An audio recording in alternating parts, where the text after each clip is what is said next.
Unfair dismissal against banks. Now the banks are going to close all of my bank accounts, but I'm prepared to take that risk. So here goes. Hi, my name is Aslam Mullah and I am a registered attorney. In today's video, we're going to be talking about unfair dismissal cases against banks. What are the important things that you need to know? So the Labor Relations Act also applies to banks, meaning that banks have to ensure that they comply with the requirements for a dismissal in terms of the Labor Relations Act. What are those requirements? Very briefly, every dismissal must be procedurally fair and substantively fair. What that means is that before the bank can dismiss you, the bank must follow a proper procedure in dismissing you, and the bank must also have a fair reason for dismissing you. If one of those two aspects are missing, then your dismissal is unfair and can be successfully challenged at the CCMA. Now, we've done extensive videos going into much more detail how to determine procedural fairness and substantive fairness. More on this can be found on our YouTube channel. In our experience, we find that banks usually have compliance checklists and processes. In other words, they generally follow the right procedure, but where they fall short is on the reasons for the dismissal.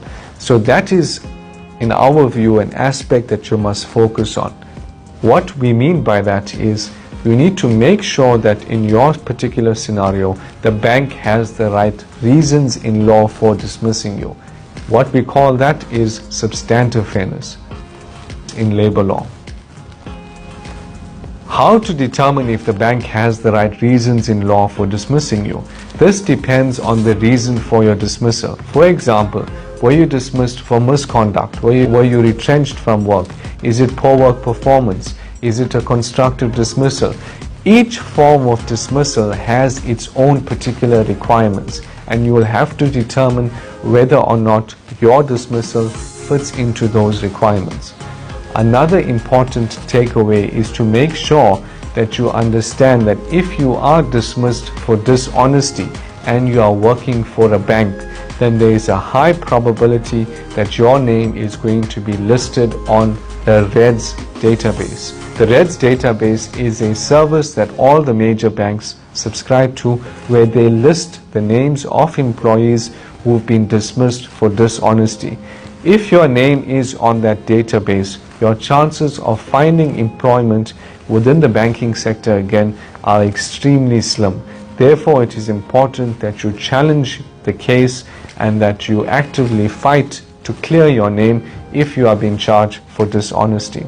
In summary, banks must comply with the Labor Relations Act. In other words, they have to follow the procedure and they have to have fair reasons for the dismissal. If you are charged for dishonesty, make sure that you fight the case and clear your name, otherwise you can be listed on the REDS database. If you need help in your situation, whether that's preparing for the disciplinary hearing or taking the case further, either to the CCMA or the Labour Court, you're more than welcome to click the link below and book an appointment with our office.